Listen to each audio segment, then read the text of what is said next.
إن الحمد لله نحمده ونستعينه ونستغفره ونعوذ بالله من شرور أنفسنا وسيئات أعمالنا. من يهده الله فهو المهتد ومن يضلل فلن تجد له وليا مرشدا. وأشهد أن لا إله إلا الله وحده لا شريك له، وأشهد أن محمدا عبده ورسوله وصفيه من خلقه وخليله. أدى الأمانة ونصح الأمة وجاهد في سبيل الله حق جهاده حتى أتاه اليقين.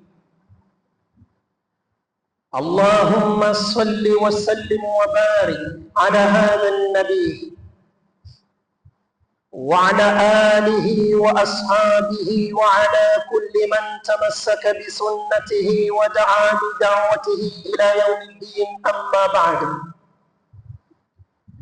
فإن خير الكلام كلام الله، وخير الهدي هدي محمد صلى الله عليه وسلم،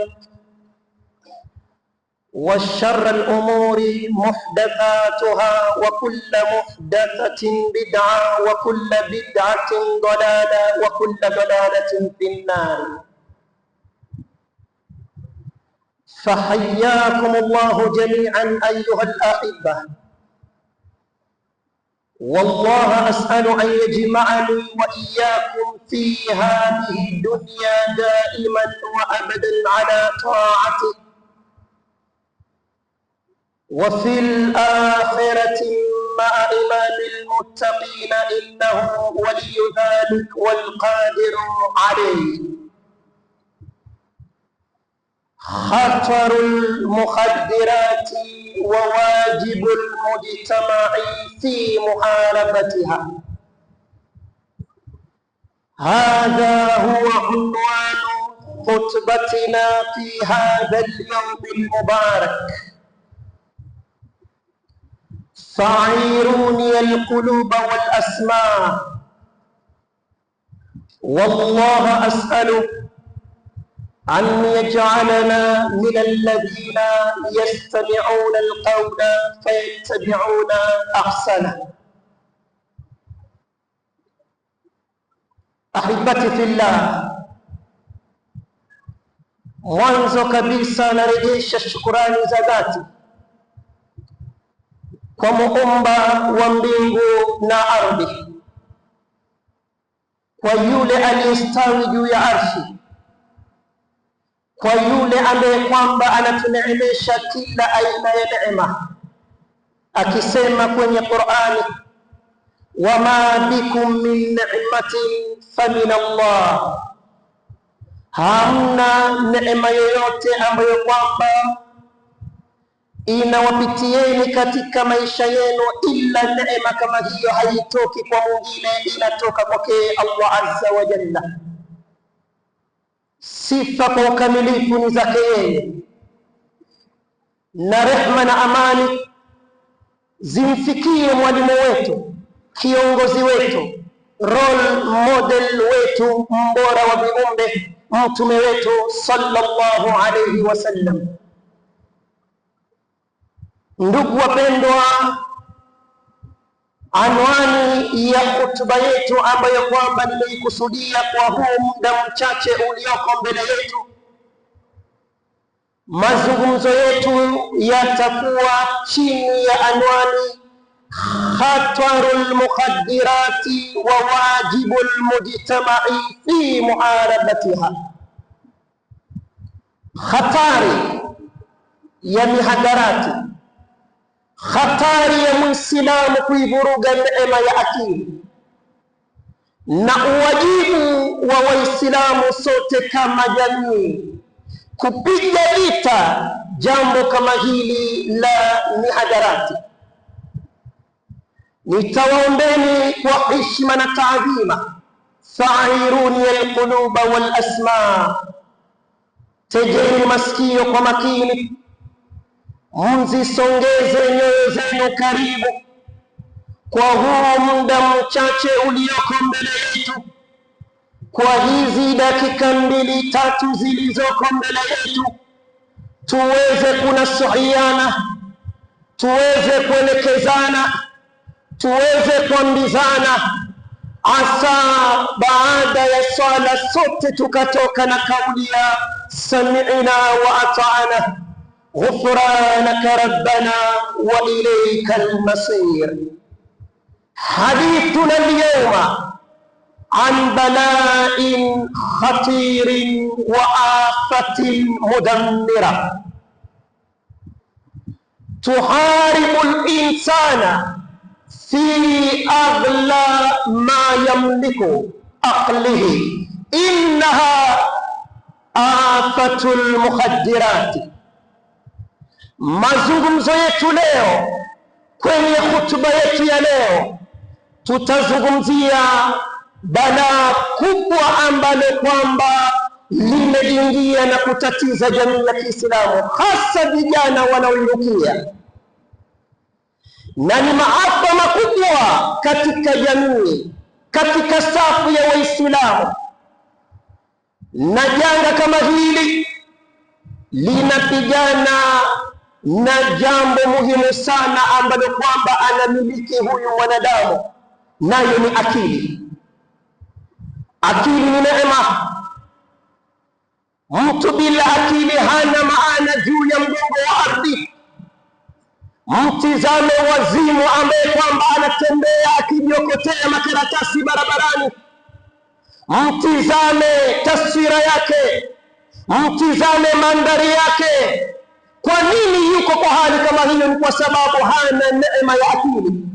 Akili ni neema, na hii neema tutaulizwa siku ya Kiyama, thumma latusalunna yawma idhin anin naim, kisha mtaulizwa siku hiyo ya Kiyama kwa kila neema aliyowapeni Mwenyezi Mungu. Vipi mliichunga neema kama hiyo? Vipi mlithamini neema kama hiyo? Ndiyo maana mwanadamu akawa tofauti na hayawani, kwa sababu hayawani hana akili, na mtu hayuko tayari atukane wewe ni hayawani ni kana kwamba huna akili, ama hayawani ana afadhali kuliko wewe. Yani huyu mwenye ana akili ana afadhali kuliko wewe mwanadamu.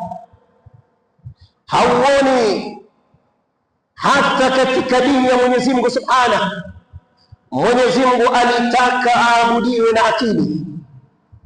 Katika Uislamu hakuna nafasi ya ujinga.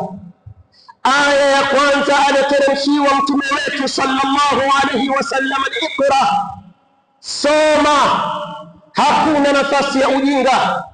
Mtume anasema man yuridillahu bihi khairan yufaqihu fi din, yule ambaye kwamba Allah anamtakia khairi, Mwenyezi Mungu anamfahamisha hii dini. Bila shaka ni akili, bila shaka ni akili. Ukisoma katika aya chungu nzima ndani ya Qur'an, Mwenyezi Mungu akitupigia mifano mbalimbali anataka tutumie akili. Mwenyezi Mungu anauliza afala taqilun, je hamtumii akili? La'allakum taqilun, huenda mkatumia akili.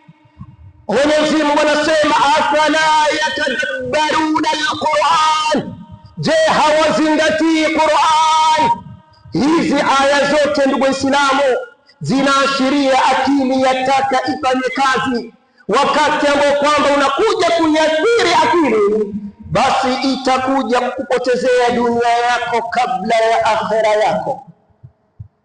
Na aya chungu nzima Mwenyezi Mungu akitaka akili zetu zisongee karibu ili tuwe ni wenye kuzifahamu aya kama hizo.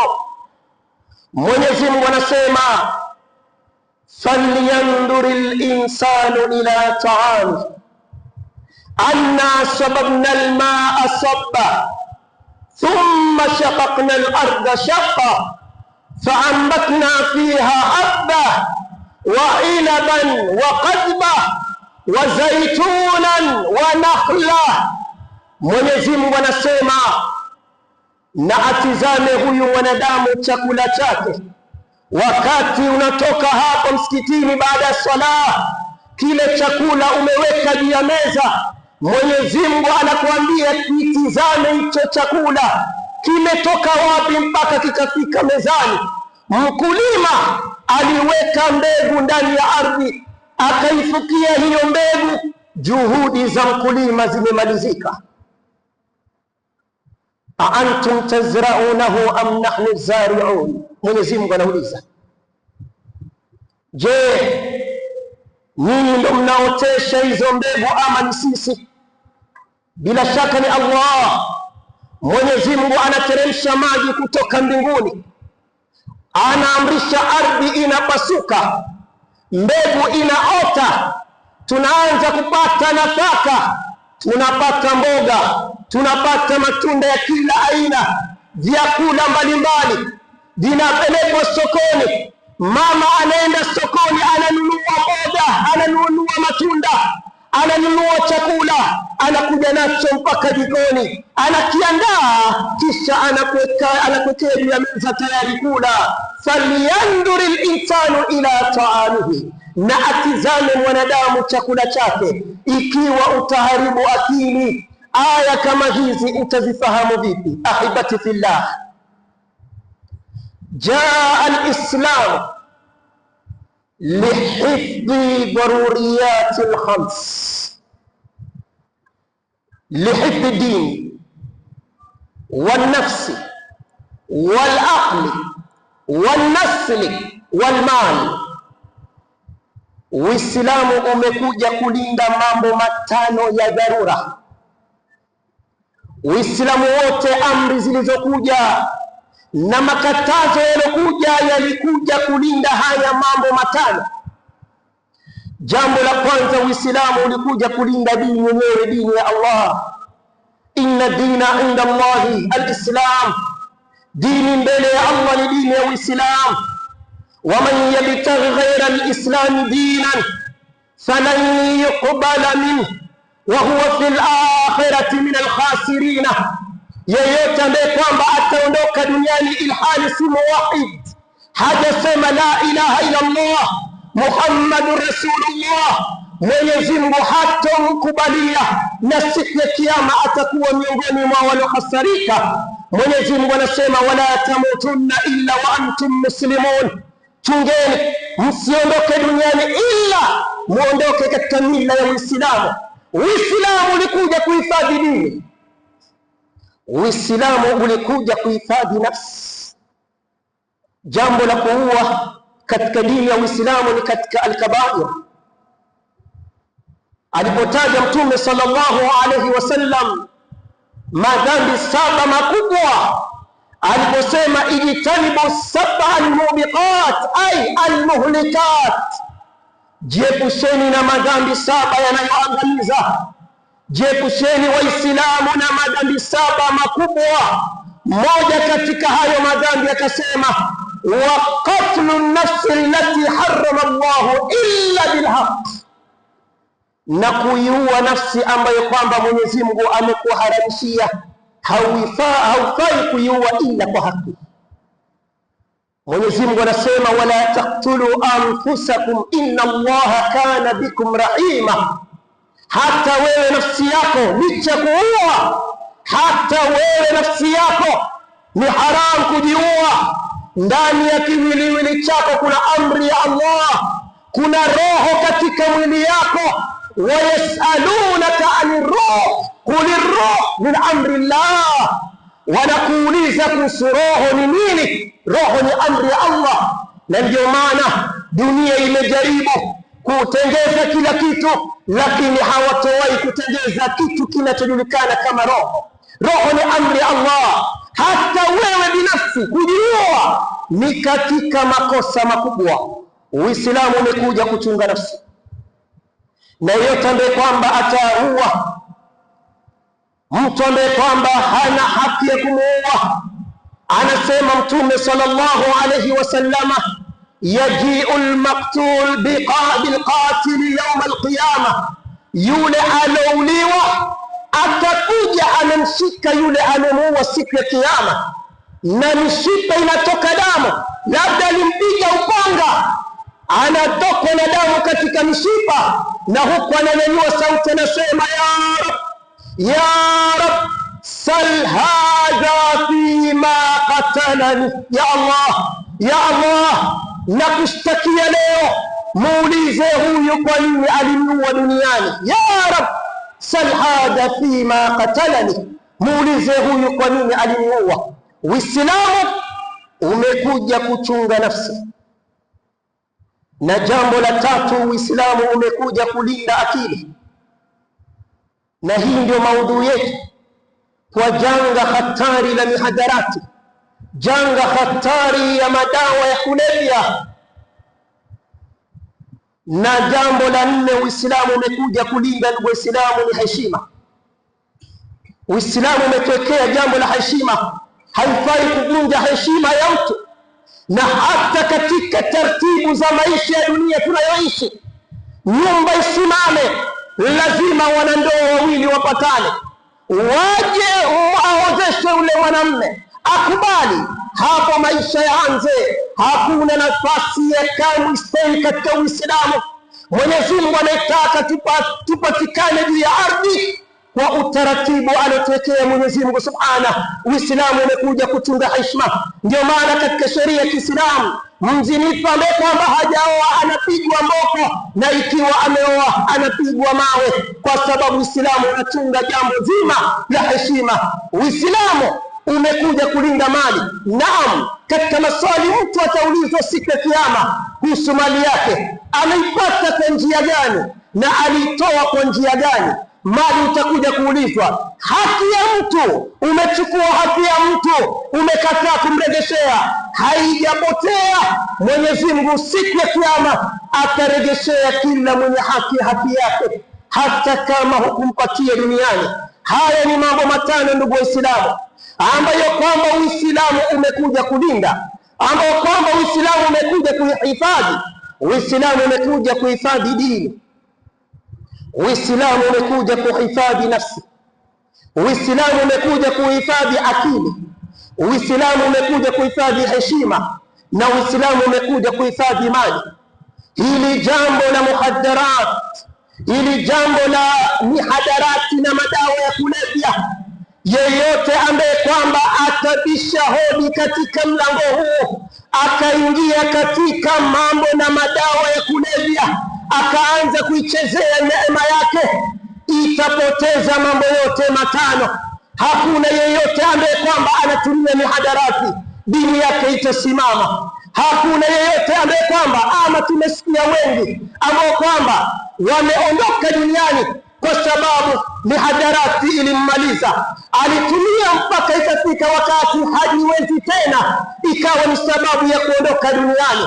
Haiwezekani utumie mihadarati na akili yako ibakie. Haiwezekani utumie mihadarati heshima yako ibakie katika jamii, na haiwezekani mali yako isalimike na unatumia mihadarati.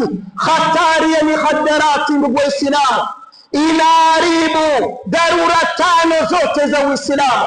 Ndio maana Mwenyezi Mungu akatuharamishia kila kinachodhuru akili yetu.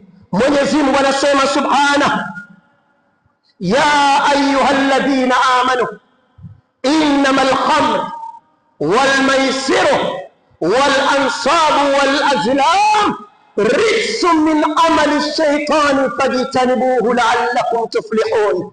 Enyi mloamini, ama kwa hakika ya ulevi na kamari na kuabudu masanamu na kupiga ramli, hivi vyote ni uchafu. Mwenyezi Mungu anasema fajtanibuhu, jiwekeni mbali navyo ili muwe ni wenye kufaulu. Na anasema Saidina Umar, innal khamra ma khamara al-aql, innal khamra ma khamara al-aql. Khamr ni nini? Mwenyezi Mungu anasema innamal khamru, ama kwa hakika ya ulevi. Ulevi ni chochote ambacho kwamba kitalewesha akili. Baada ya kukitumia umekuwa katika hali yako ya ubinadamu, hali yako ya kawaida. Baada ya kuitumia ikavuruga akili yako, basi jua ni ulevi. Sawaun kanat nabatan au hububan au mat'uman au mashruban au ibaran, iwe ni mmea mfano wa bangi ama tembe. Kuna tembe ambazo kwamba siku hizi zatumika, ama chakula ama kinywaji ama moshi, ama unatia kwenye koo unasukutua, ukishasukutua akili shabadilika. Ama ni harufu unanusa, ukinusa tayari akili yako ishabadilika. Ama ni sindano ya kujidunga, unapojidunga sekundi ama dakika za kuhesabika akili yako ishabadilika. Inaingia katika aya ya Mwenyezi Mungu innamal khamr, ama kwa hakika ya ulevi. Na hii ni neema ya akili unaichezea, hii ni neema ya akili unaivuruga. Tizama dini ya Mwenyezi Mungu namna inavyothamini akili. Anasema Mtume sallallahu alaihi wasallam, rufi alqalam an thalathatin, kalamu limenyanyuliwa kwa watu watatu. Ani sabii ani naimi hata yastayqidha, mtu alolala mpaka atakapoamka. Kwa nini? Kwa sababu Allah anataka akili ifanye kazi. Wa ani sabii hata yablugha, na mtoto mdogo mpaka atakapobaligh, kwa sababu Allah anataka akili. Wa anil majnun hata yufiqa, na wazimu mpaka akili yake irudi sawa. Allah anataka umwabudu na akili. Wakati unatumia hivi vitu, lini utamwabudu Allah?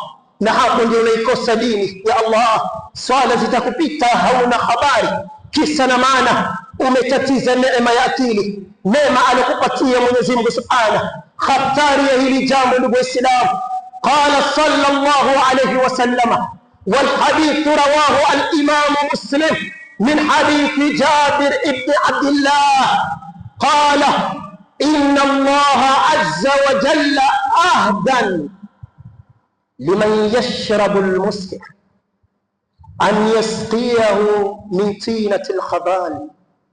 Qala ya Rasul Allah wama tinatu al khabal? Faqala araqu ahli an-nar au usaratu ahli an-nar. Anasema Mtume sallallahu alaihi wasallam, Mwenyezi Mungu ametoa ahadi, na ahadi ya Mwenyezi Mungu haianguki. Yeyote ambaye kwamba atatumia ulevi, chochote cha kulewesha, Mwenyezi Mungu motoni atamnyesha kitu kinajulikana kama tinatul khabal. Masahaba hawakufahamu nini maana ya tinatul khabal, wakamuuliza ya Rasulullah, wama tinatul khabal, ni nini tinatul khabal? Mtume akawaambia ni maji, ni jasho, ni damu inayotoka kwa miili ya watu wa motoni. Mwenyezi Mungu atawanyesha kila ambaye kwamba alitumia ulevi juu ya mgongo wa ardhi. Na wahusieni ndugu zangu Waislamu, pamoja na kujihusia nafsi yangu, tuchungeni neema ya akili, tuchungeni neema alotupatia Mwenyezi Mungu Subhanahu, hasa vijana wetu wa Kiislamu. Tumcheni Allah azza wa jalla.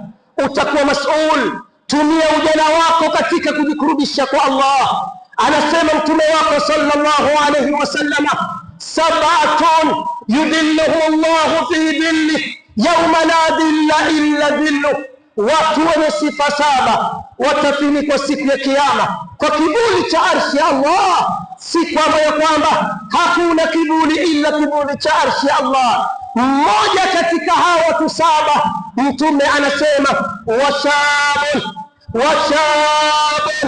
nashaa fi ibadati llah, na kijana barubaru kijana barubaru ambaye kwamba aliinukia katika ibada za Mola wake. Ewe kijana, huu ndio ujana wako, usije ukaupoteza, na ukitoka ujana haurudi. Anasema mmoja katika mwanashairi wa Kiarabu, ala laita shababa yaudu yawman faukhbirahu bima faala almashib. Natamani, huyu ni mzee anatembea kwa mkongojo, huyu ni mzee anatembea kwa bakora, amefikiria umri ya utu uzima, ujana ushampita.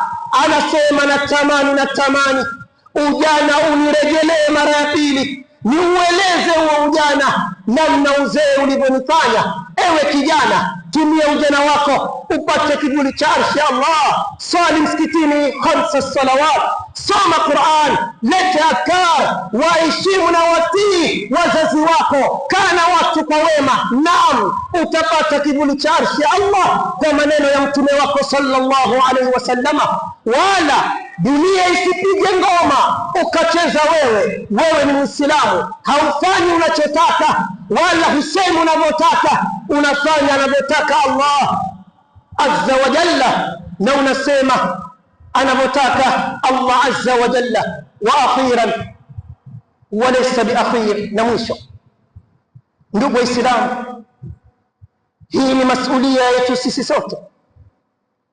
Jambo la kusikitisha, Waislamu pia tumezembea katika amana ya dini yetu. Dini yetu ni umma ambao kwamba ni umma wenye kheri ukilinganisha na umma zilizotangulia.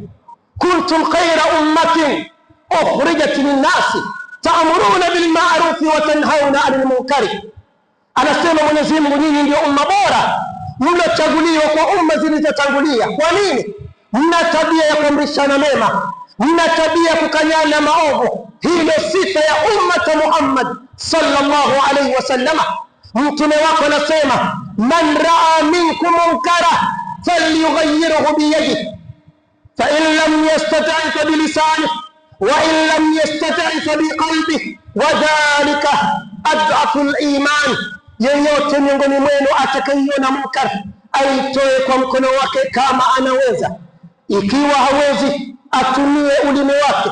Ikiwa hawezi, basi achukie kwa moyo wake, na hilo la kuchukia ni udhaifu wa imani yake mtu. Wangapi katika mitaa yetu twawashuhudia vijana wetu wa Kiislamu, wala haula la quwwata illa billah, katika vichochoro ya majumba yetu wanatumia mihadarati, wanatumia madawa ya kulevya, na Muislamu anakuja na swali kila siku 5 salawat, hawezi hata kunyanyua sauti yake, hawezi kumwelekeza amweleze ittaqillah. Itakuwaje ndege wakati wa Nabii Suleiman kwa jina la Hudhud?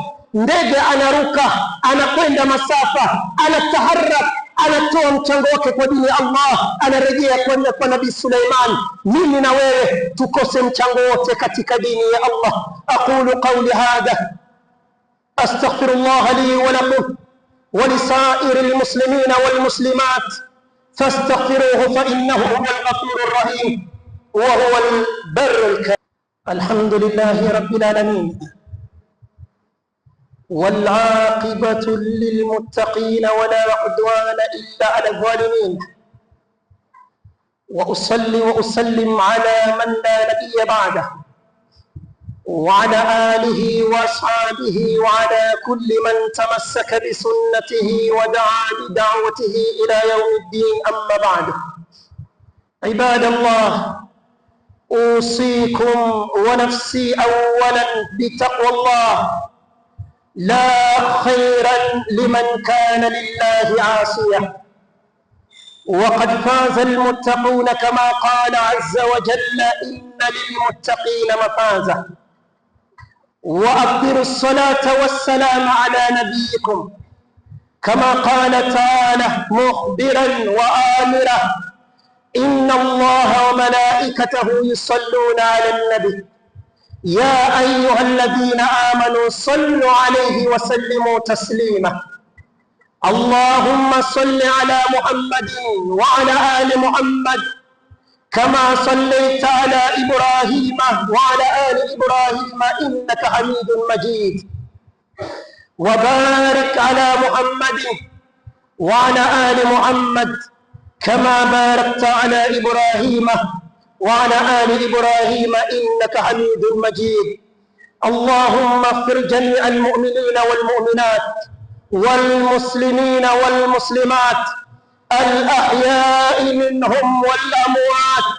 اللهم اهدنا واهد بنا، اللهم اهدنا واهد بنا، اللهم اهدنا واجعلنا سببا لمن اهتدى. اللهم آت أنفسنا تقواها وزكها أنت خير من زكاها، أنت وليها ومولاها. اللهم ارزقنا قبل الموت توبة، اللهم ارزقنا قبل الموت توبة، وعند الموت الشهادة، وبعد الموت جنة ورضوانه. ربنا تقبل منا إنك أنت السميع العليم، وتب علينا إنك أنت التواب الرحيم. ربنا آتنا في الدنيا حسنة وفي الآخرة حسنة وقنا عذاب النار برحمتك يا أرحم الراحمين، برحمتك يا أرحم الراحمين، برحمتك يا أرحم الراحمين. عباد الله، هذا وما كان من توفيق فمن الله وحده، وما كان من خطأ أو سهو أو زلل أو نسيان فمني ومن الشيطان. الله ورسوله منه بريئان، وأعوذ بالله أن أذكركم به وأنسه، وأعوذ به أن أكون جسرا تعبرون عليه إلى الجنة ويلقى به في جهنم. وأقم الصلاة.